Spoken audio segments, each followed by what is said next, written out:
I was absolutely bricked up for that moment.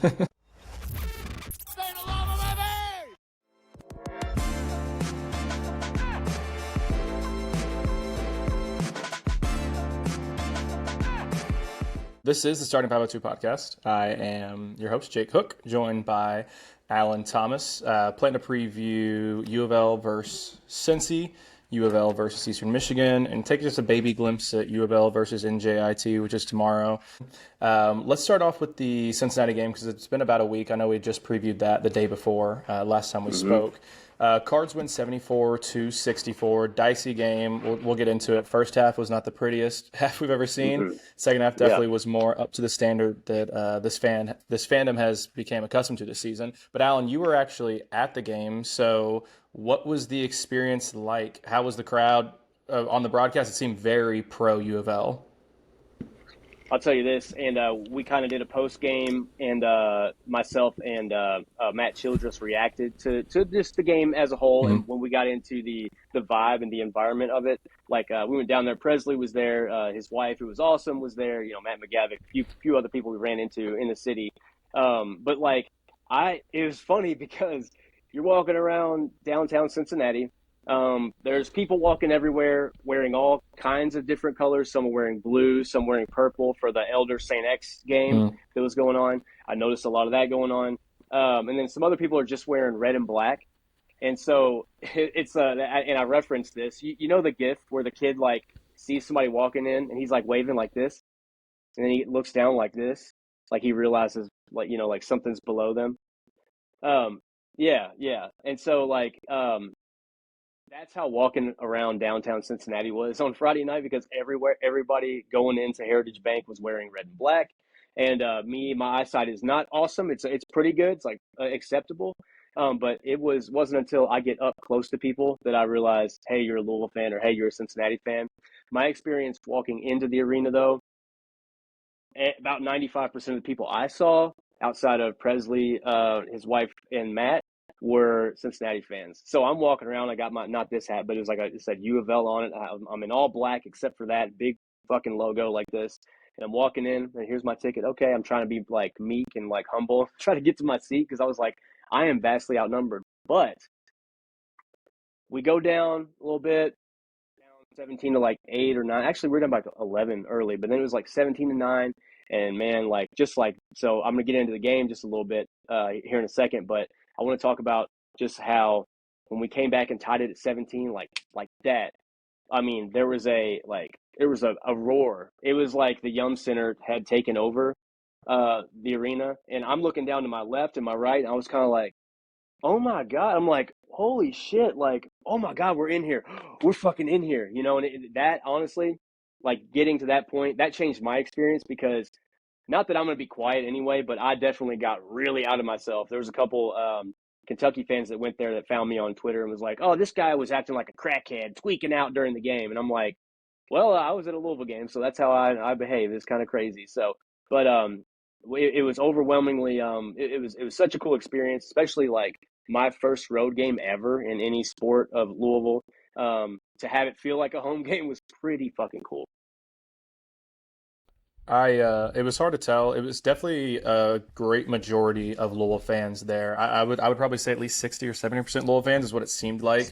And about 60-40, yeah. Yeah, and it also helped that Louisville went on some huge runs, ended up winning the game, so we got a louder crowd. But moving into the game, I mean, I think we talked about it, and we knew that Cincy's struggles on offense, but is a really, really, really strong defensive team. And it was interesting to see because I think we both thought Cincy's probably the best defensive team that this Louisville team has played against so far. Alan, it took us 7.5 minutes to get our first made field goal. It's what point were you just like, man, shots are going to fall? Or are you sitting there thinking like, oh my God, maybe this isn't as good of an offensive team. Maybe this is the first real defensive test we've seen and shit's not as sweet as we thought. So, like, I was thinking about you, man. I was thinking about you a lot in the first few minutes because we did talk about that, like, at not at length, but we definitely referenced how Cincinnati is going to try to muck this thing up. And that is one of the better defensive teams, has to be in the country. Mm-hmm. And I'm not just saying that because, like, we're Louisville. Like, we're awesome, so they must be amazing. Like, you know, like, every time they'd send Isaac through. This is why Isaac was so quiet during the game. They'd send him through, not just on the fade screen, but trying to just cut him for a curl, anything. And these guys just running into him. The refs are letting it go. The refs let it go early. It's going to go the whole game. And so, like, I think that really threw a wrench in Pat Kelsey's philosophy for that game and his game plan. Not that he hadn't to have seen that on tape somewhere, but and like, I'm not knocking him. You still want to try to run your stuff and do what you do and outdo your stuff the way they outdo theirs. But yeah, that was the first few minutes. I was like, yeah, kind of like something's gonna fall. I wasn't worried like crazy. I also know that we've seen Pat Kelsey teams fall behind and never regain traction against lesser teams that are a little bit stickier and tougher. One of them, namely, was Georgia Tech. Like that game last year was pretty, like just kind of like a brawl, lack of a better term. So the worry wasn't overwhelming, but I will tell you, like the first few minutes, I was like, yeah, I don't know, maybe some emotional hedge bettors were getting their money's worth tonight. Yeah, I mean, I wasn't overreacting by any matter, but like it did kind of bring back flashbacks to when we played Tennessee in the non-conference last year, when we played Ole Miss in the non-conference last year, and then when we played Georgia Tech and Duke, and those teams that were really, really in your face, physical, holding you off the ball, not getting called for it, things like that. And last year we saw those were the games that we'd lost almost every single time. So there was a part of me, I know that this Louisville team is more talented, has the talent overall than last year's team. But it was a fear in mine. It's like maybe this is just how you beat Pat Kelsey teams. You just get in their shit. You don't let them have any freedom of movement off the ball or on the ball, and that's how you stifle them. So part of me was concerned, especially you go down 11 points in the first 10 minutes of the game. But Cards end up righting some wrongs after about the first 10 minutes of the game. They go into halftime only down 4. And then into the second half, Cards outscore Cincinnati by 14 points. They score 46 points. Cincinnati only scores 32. Alan, I know there are a few keys to, I think, why we were able to come back in this game. I'll start with mine. I think a huge reason, obviously, was Ryan Conwell. Scored 17 of his 25 points in the second half, was scoring from all three levels. And to me, one of the biggest differences between this year's team and last year's team was that we have a guy that can score when the game gets physical. I love Chucky. I love Terrence. But when it got ultra physical, they weren't always at their best. This game didn't seem to bother Ryan really at all. His ability to be able to get in the paint, finish at the mid-range, shoot threes confidently. I just think that's such a difference from what we saw last year. Was there anyone else that you noticed, particularly as the second half started, that really came alive and really helped this Louisville team win by 10? Yeah, I'll just kind of go off the like what everybody else is saying the same thing post game, and not that you want to have like some crazy take like, well, I saw this and you didn't, but like I was kind of with everybody else that in the second half, like Sanandafru grew into like even like he just matures every time. He's like our child at this point.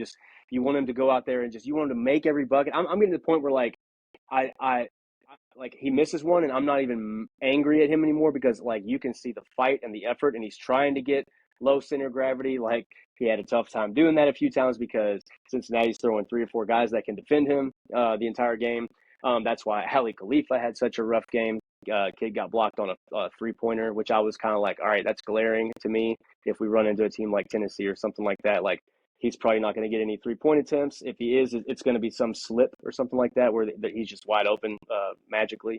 But that's who I gave like my theoretical fictitious game ball to was Sanandafru. There's a few times where I'm watching him. Like Cincinnati was grabbing jerseys. That's another thing was like really pissing me off the whole time. They were grabbing jerseys the whole fucking game.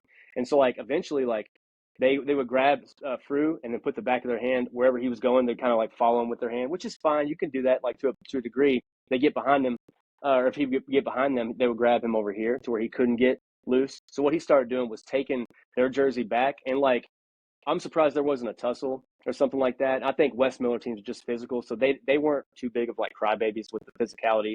To their credit, but Frew like kind of grabbed a few times, and sometimes he would walk them to the part where like he's like, I'm going over here, and so he grabbed their jersey. So when he would grab their jersey, sometimes they would let go because they're like, he's right here, and they'd chicken wing him or whatever, get him right here, and then he would kind of slip, as Michael did once or twice, and I think maybe Ryan did, or it could have been Kanai. I can't remember. I have to go back and watch that. But they'd slip, they'd start to come into the lane, and like immediately, like he could dip off because Cincinnati was playing him so closely that like they were just like, he's going to be right here the whole time. I think they got used to him having no space, and like they just thought he was going to have no room to operate. But defending in general takes a lot of energy to do. I know Cincinnati's in great shape.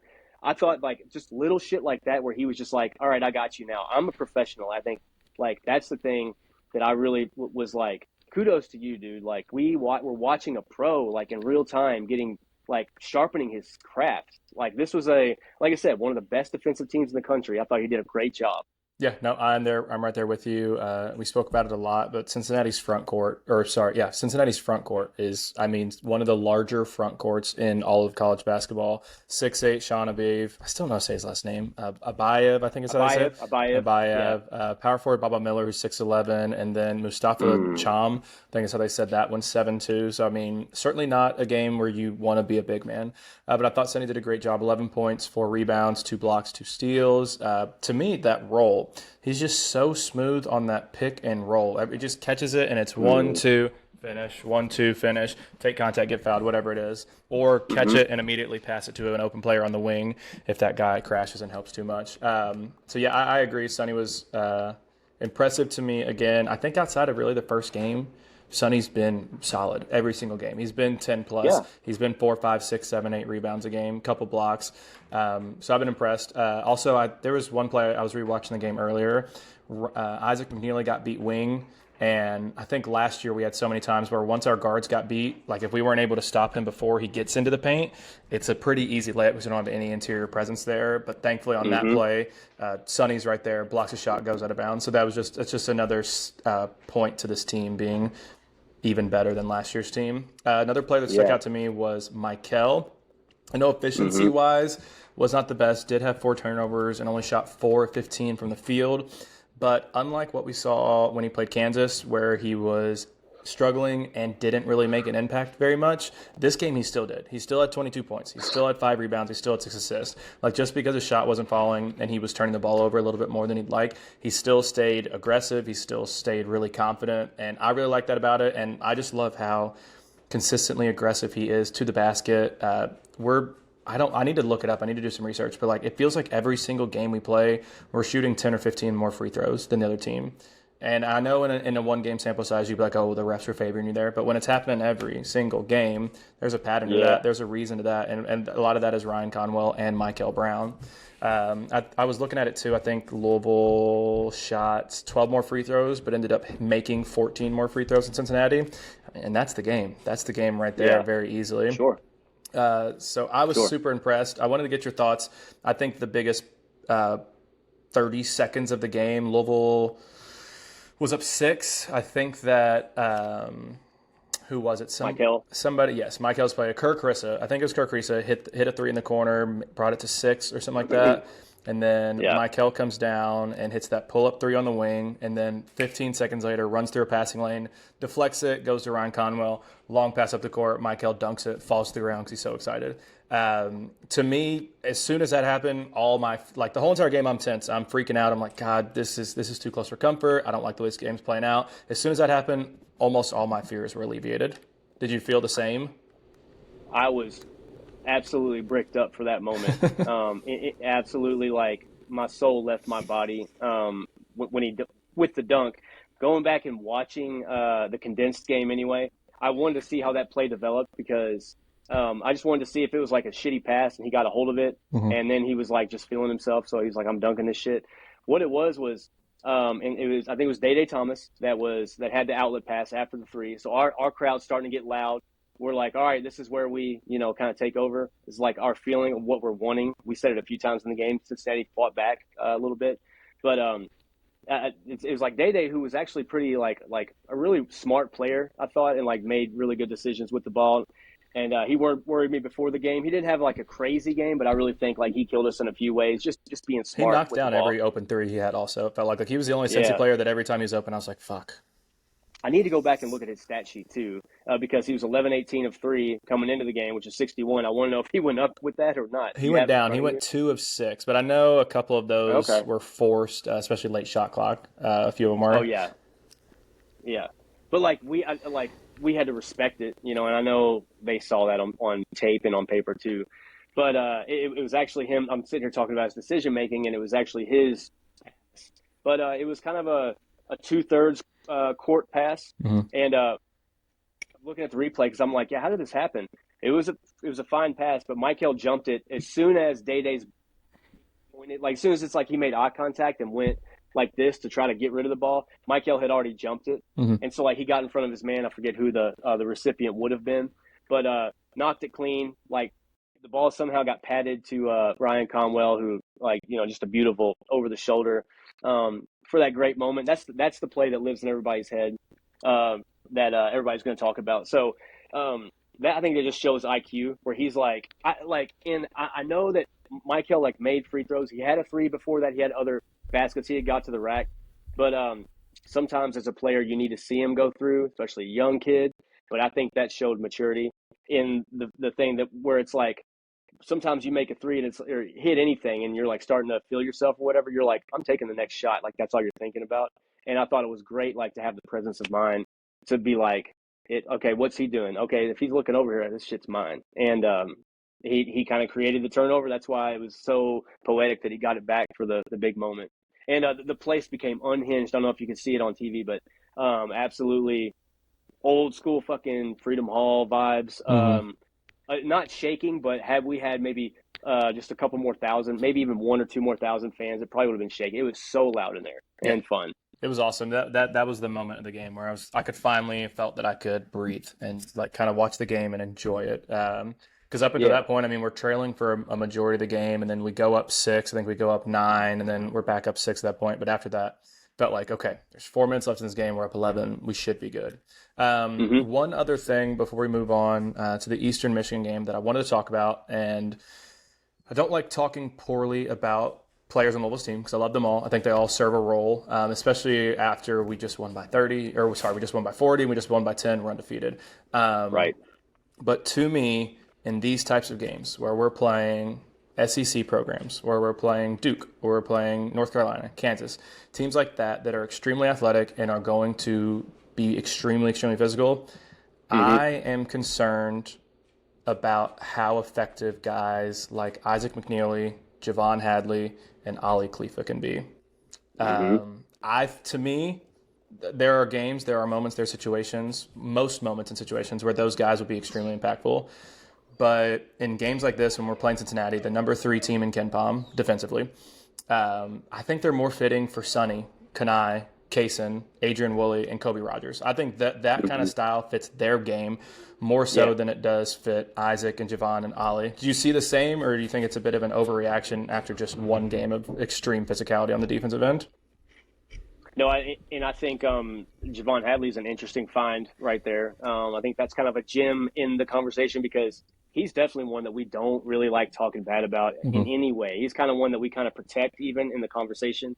So I thought that was a good find because, yeah, I mean, not that he got exposed. Javon Hadley's a really, like, smart, mature player, has been around for a long time. And he's going to run the team. Like, when he gets the ball, he's out there as a captain, decision maker, stoic, never complaining, like, never up and down. Like, if he makes a basket, he's sprinting down the floor for defense. So, like, it's not that it's not for lack of trying or anything like that. But, yeah, he can get lost in the trees because he's kind of that not an overly impressive ball handler at 6'7" or whatever have you. He can back down some guys, but like, yeah, some of these more athletic players are going to bother him with their physicality. Not that he can't be physical, not that he's not strong, but I think like the last year, Javon Hadley, where it's like you can lean on him in that situation. Um, People are going to jump passing lanes, kind of like we're talking about pulling jerseys and stuff like that. They're not going to allow him to, assert himself the way he did last year. But yeah, I'm right there with you. Allie, like I said, like against teams like Tennessee, I thought Cincinnati was a really good precursor for Tennessee and the way Tennessee plays. Not so much. Arkansas is going to be physical, but in a different way because they want to run. Like we know Calipari is going to want to run. I think Isaac McNeely is going to get more looks. A lot of people would argue with me saying like they think Arkansas with their athleticism is going to be a more physical game. I think the way Rick Barnes coaches, not that his defense is as sticky and like, I guess punchy or whatever as Cincinnati's was.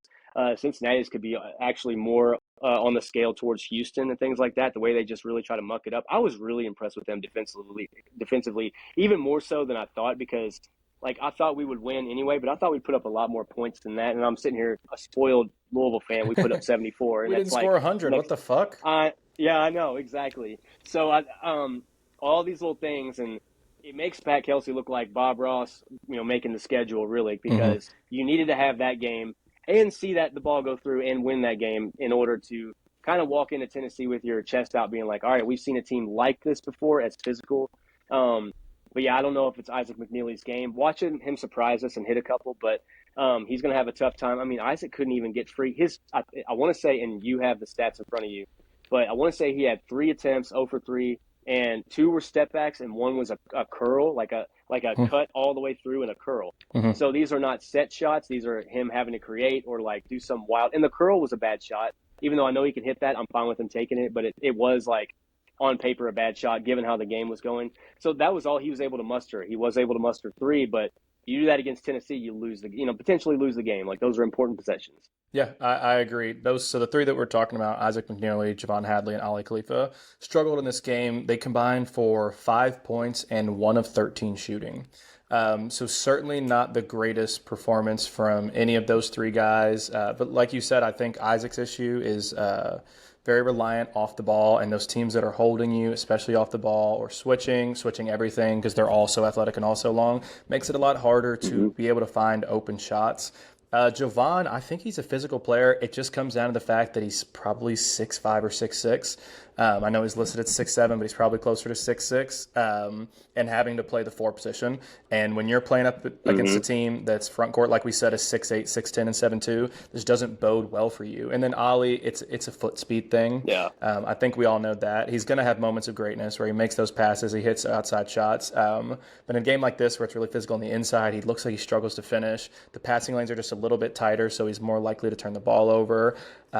So all in all, I think that these guys can improve. They're not stagnant players, but I do think that in games like this where we're playing a top 25 KenPom rated defensive team, I hope to see more Sonny, more Kanai, more Kaysen, more Adrian Woolley, and more Kobe, rather than Isaac, Javon, and Ali. And speaking of that, I was just looking it up. So Cincinnati is ranked 3rd defensive rating by KenPom. Other teams that we are going to see this year: Tennessee ranked 4th. We've got Duke ranked 8th. We've got Kentucky, who we've already seen, ranked 12th.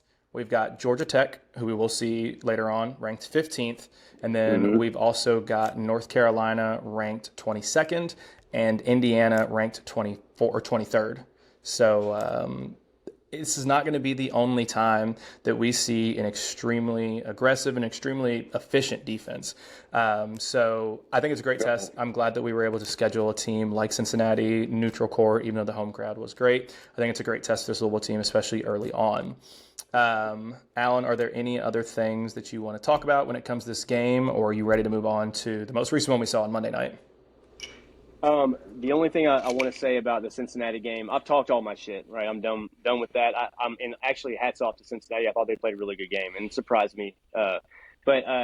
This is for like basketball nerds like us and the guys related with the podcast. Go back and rewatch even the condensed game and watch just Kaysen Pryor. If you just watch him the whole time, you'll see for his minutes.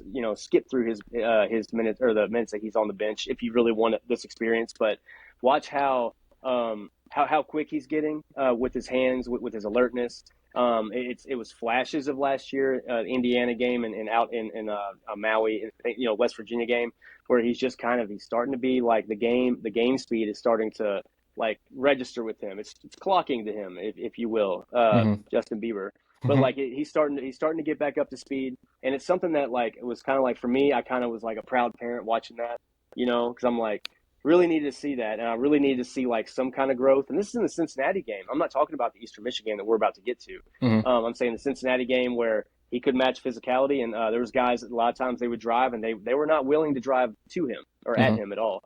So like that was a plus for me. That was one that I haven't heard too many people talk about on the media airwaves, but kudos to Kaysen. And I'm glad, I'm really proud of him as a fan, like watching a player like come into his own.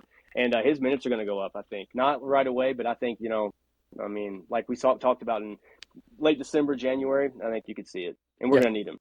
I 100% agree. I actually had a little note here, just underrated stars. And we talked about it before when we were making our predictions about the MVPs for this game. And we both talked about how we thought underrated MVPs could be Kanai or Kaysen because they matched up so favorably against Baba. The two, I think they only scored 2 points together, but they had 7 rebounds, 2 steals, and a block. And I think Baba against Kanai was, to me, clearly our best matchup. And then when Kaysen was out there defensively, he was everywhere, hands in passing lanes, attacking dribblers off of screens and like pressing that as opposed to falling back or just like hedging for a second and having to run back. I think as time goes on, I know Kaysen right now is in concussion protocol, and I don't know if we'll see him tomorrow night or not, but I think you're just going to see a little bit more. And I think it's also a good sign that Kaysen has relied on the defense to start to get more comfortable into the game and get his feet back, as opposed to pressing on the offensive side, where it's going to take a little bit more time to get comfortable with that jump shot, to get comfortable with the speed and everything. So I'm glad that he's leaning into the defensive end when he's in for these 8, 9, 10 minutes a game. But now as we move on, Cards moved to 5-0 against Cincinnati and then took on Eastern Michigan on Monday night. Another slow start to the first half, offensively at least. Defensively, my God, I think they had they weren't in double digits until like 8 minutes left to go in the first half or something like that. I wrote it down somewhere. Oh yeah, no, here it is. It took Eastern Michigan 17 and a half minutes to get in the double digits. They had 9 points at the 2:30 mark. Then they ripped off 2 more. They ripped off 2 back-to-back threes and got up to 15. But let's focus on the defense here because I know it was a slow, ugly start. Shots weren't falling for Louisville. But defensively, I know it's Eastern Michigan, but this is back-to-back games where I think the defense has looked really good against Cincy and against Eastern Michigan. Yeah, looking at Eastern Michigan had they had the Addison Patterson, meet me at the Radisson or whatever. Like you could go on so many Eminem like rhyme schemes with that forever and ever. It's a good little exercise, I'm sure. Any of you white rappers upcoming. But like him and there was another guy like that was the name that stuck out, damn it. But like so there's another couple players that are just kind of like on the more athletic side. That could bother you a little bit. Now you have to be able to do that, 7 or 8 deep, 9 deep to bother us overall. So I think that's why at first they jumped out. But any team that has a core of athletic players is going to try to take a page out of Cincinnati's book, in my opinion. Like what bothered Louisville? How did they jump out, or how did Louisville, fall in the hole so early? Well, they were bothered this way, like plug their passing lanes, jam the rebounder. That's another thing that like Cincinnati didn't do. But I think Stan Heath, the head coach for Eastern Michigan, who is an old school Conference USA coach or American athletic coach from South Florida. It was nice to see him. I don't care if he was against us. That was cool. But I'm sure he was like, well, we're going to take a page out of that. We're going to jam their passing, not the passing lanes, but the free flowing. If they're trying to cut this way, they're cutting lanes. We're going to jam those up, bump them a little bit. I saw him do a little bit early. I think it faded as time goes because people get tired. If you're not in tip-top shape, that's the way it goes, especially when Louisville can go 10 deep, even without, players available like Case of Pryor. But I think that was his strategy overall. And like I said, like anybody with a couple players that have like a lick of athleticism, they're going to try to throw that at you.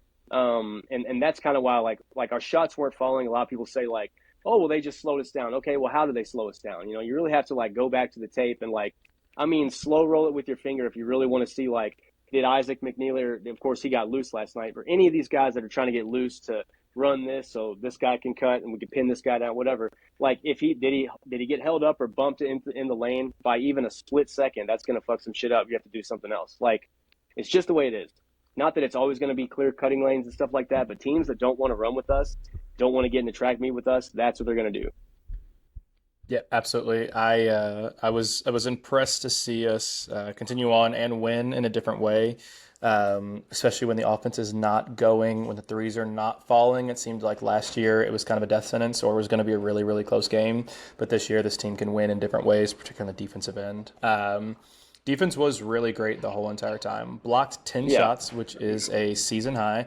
If you would have asked me what's the most blocks we'll ever have in a game all season long, I don't think I would have said 10 because I mean outside sure. and Sonny had 0 blocks, by the way. Like if you would have told me we had 10, I would have said I guess Sonny had like 4 blocks. Like I Yeah, don't know. Like and then some other guys came in, but I mean 2 blocks from Javon right. Hadley, a block from Isaac McNeely, 3 from Ali Khalifa, which I would have never expected, and then 1 from Bengalis, Kanai, and Adrian Woolley. So very impressive there. Held them to 28% shooting and forced 13 turnovers. So very, very, very nice to see this team win in a different way. Uh-huh. And I think again, the energy that comes out, it just pops to me whenever I rewatched it today. The energy that comes out whenever Adrian Woolley and Kobe Rogers and Kanai are all on the floor together for that, they come in at like that 15, 14-minute mark in the first half. The energy Yeah. that they come out with on the defensive end and on the offensive glass, to me, just pops every time. When your offense is struggling like ours was to start this game, you can't ask for anything more. It's a perfect strategy if you think about it. And the first person to come out of the game ended up having, what do you have, 4 threes? Isaac, who's the first person subbed out. Because it's like, Adrian Woolley came off the bench. So it's like Adrian Woolley's like a 1A starter. Like he's pretty much, he's a sixth man, but he comes in sometimes so quickly because it's like, okay, you got your legs under you, EMU, you hit us with your first punch. Here comes this guy to disrupt your whole night. You know what I mean? On both ends of the floor. Energizer Bunny. We didn't even talk about him in the Cincinnati game, but I held like a space at like midnight on Friday night. I guess technically Saturday morning at midnight or something like that, just to stay awake on the drive home. Not to stay awake like I was falling asleep at the wheel, but just to like entertain myself. And that's one of the things that people kept bringing up is like Adrian Woolley and like just the little contributions that he had, like helping wear Cincinnati down. People I think don't realize, like, when you say like, oh, Louisville runs, like, oh, they play fast the whole game, they're in great shape. We're in great shape, yes, like we are in great shape. We can also go 10 or 11 deep, and like in a really good way where everybody's getting 20 something minutes or whatever. Not everybody, but upper teens, 20s. And when Adrian Woolley can get 20 minutes a game, and he's like, giving your guard hell, the whole time, it's like that's going to wear you down. Rebounding, when he crashes the glass the way he does, each person not being in tip-top shape but being in really good shape is like over time. It's like I referenced on Twitter. It's Chinese torture, the death by 1,000 cuts. And like if you could just wear a team down, at the end of the day, the right way, we did Cincinnati. If you can wear a defensive team down like that, you can beat anybody. And I do mean anybody. No hyperbole. You can beat Houston. You can take down Duke. And I'm not saying win by 10, but like these are very winnable games. They're winnable anyway. But if you can do what you did to Cincinnati and take Eastern Michigan's strategy out of the way right away, like that's an excellent philosophy. Yeah, I agree 100%. 9 players played more than 15 minutes. Basically every rotation player except for Vangelis played 15 or more minutes, which I think we'll see almost all year long. Yeah. Like you were talking about the backcourt backups, we need a nickname for them. Wooly Yeah. and when they come on, they combine for 17 points, 6 rebounds, 5 assists, 3 steals, and a block. It's just so refreshing to have these guys come on the court. And you think like, oh, Adrian Woolley's off the court, Isaac McNeely's off the court, Michael Brown's off the court. There's not that much of a fall off. It's really, really, really impressive to me. Another guy that we've talked about quite a lot this season is Kanai Ruths. Yes. To me, I thought, like we talked about, I think Kanai looks really good, even though the stats didn't back it up. I thought he played really well against Cincinnati. Not super aggressive. I think he only had 2 points. He drove to the basket that one time and hit a layup. But in this game, Kanai looked more confident again. 7 points, 8 rebounds, 3 assists. Alan, this is the third time that we've seen Kanai really have a good game offensively and defensively. But it's also probably the 3 worst. It's also came against the 3 worst teams we played against. Is this just something to expect? Like, Kanai, when we're playing bad teams, will step up. When we're playing good teams, he's probably going to disappear. Is it just an inconsistency thing because he's so young? What are your expectations with Kanai? it's different because one of the or three of the points he had last night were on a like he was the third option to shoot, maybe even the fourth from deep. I think Michael was in the game. I think Isaac was in the game. Don't quote me on that. But it was kicked out. There wasn't a shot there. He kicked it to the top. And I have no idea who these other two players are. I just know it ended with Kanai because the person that got it at the top kicked it around to Kanai, who happened to be wide open. Of course, Pat Kelsey wants you to shoot that. So he drained it, to his credit. But, like, he's not the one or two. He's never going to be the one or two option to shoot a three on the floor that we have. So it's like, not that it's like, misleading because he did make the shot. Like, I don't want that to sound whatever. But, like, he only got that shot because the other two, didn't have enough space. Like, I think in theory, in any other game that's being played tight, like in the Cincinnati game, I think the second shot, it might have been Mike Hill at the top. But when whoever gets it at the top, if they're as open as they were, you take that shot. In this situation, because the defense is going to close out anyway, in this situation, I think they knew Kanai was going to be like was the better option. And like worst case scenario, he pump fakes and gets to the rack because there's a little bit of space right there. So I think like it's just kind of like situational that he got the three. Again, like no shade at all. Like he made it right. I'm more, I guess, impressed with him grabbing 8 boards. I don't care who that's against, because this kid's getting, I don't even know how many minutes he had last night, but like when you're getting that in like half a game's worth of minutes, like that shows that you're you're not out for just you. And I think that's like the makeup of this team is like full of dudes like that, and it's so refreshing. The only thing I'm worried about is if you play like what's weird, I keep bringing up Arkansas because we play them in 8 days, but what's weird is like he could potentially go off against Arkansas the way that game's going to be played. I think he might fit right in. I think he would fit in on Arkansas's roster, to be honest with you. I think he would be a good piece for them, for Cal. And then turn Don't around. say that. He's probably listening. He's just waiting in the transfer portal. Right. No kidding. Yeah. Please don't leave. Please. I will. You can have my paycheck for the next year. I'll just be homeless. It's okay. Just stay. But we're talking about other teams that we play that are right around the corner. Like he may struggle against Duke the way like their tenacity on closeouts and things. It just might make him a little nervous because a lot of us assume that like, oh, you get, if they kick it out to you, like you're just going to head fake or go around this person. It's really not that easy with really good defensive teams. Like they're going to get up in you. EMU tried to do that several times last night and were successful at first, even late, kind of mucking it up with a few guys, like how they just, like I said, they tried to be Cincinnati 2.0. The game plan kind of looked the same at first, but they weren't able to keep it up the entire game. I think their legs just fell out.